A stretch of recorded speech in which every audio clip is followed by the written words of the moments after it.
নিচে দিকে দেখো, চলো।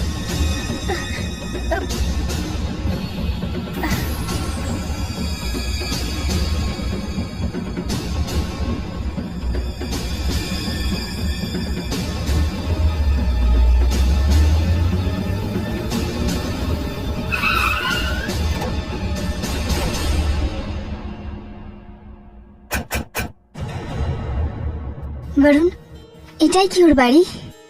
হ্যাঁ, এটাই হলো শয়তানি শাবনামের বাড়ি। আর এখানেই আমরা ওই আয়না পাবো, যেটা শয়তানি শাবনামের মৃত্যুর সময় ওর কাছে ছিল। চলো। কি ব্যাপার বলুন?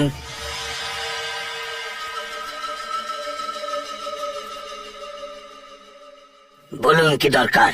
আগে শবনম দেবীর বাড়িটা কি এটাই? হ্যাঁ, বাড়ি তো এটাই, কিন্তু শবনম বেটি আর এই পৃথিবীতে নেই। হ্যাঁ, আমরা সেটা জানি।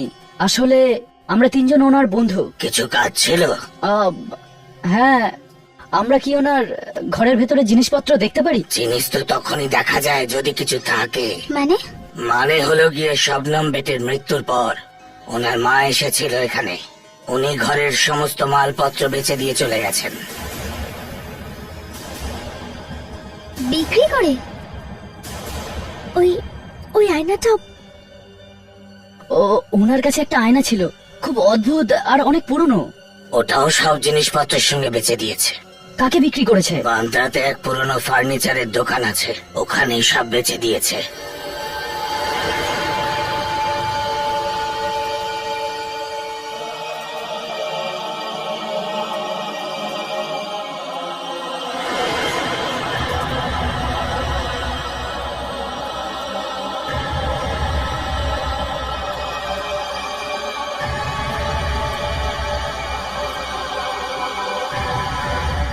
বরুণ, কিছু পেলে? না, তোমরা?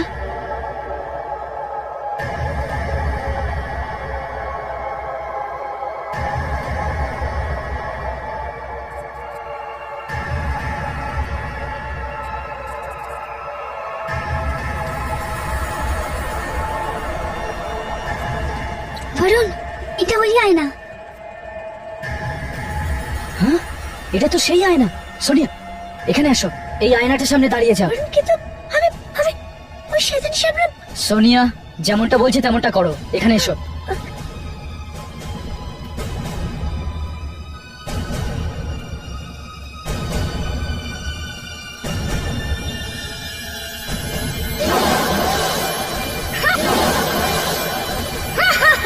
ওখানে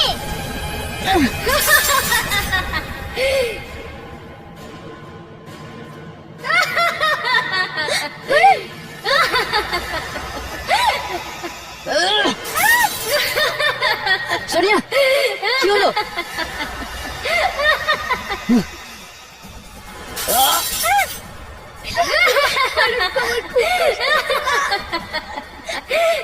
সোনিয়া, ডোন্ট ওয়ারি, তোমার কিচ্ছু হবে না।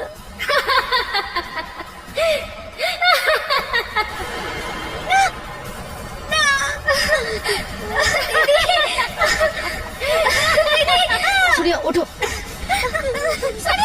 সোনিয়া,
আমার থেকে বাঁচতে চেয়েছিলে,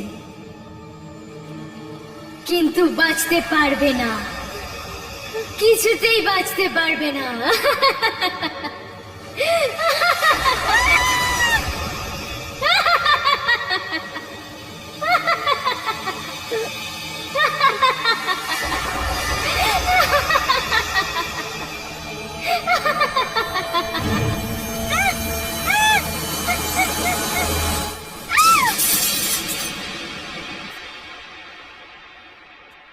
তুমি ঠিক আছো তো দিদি?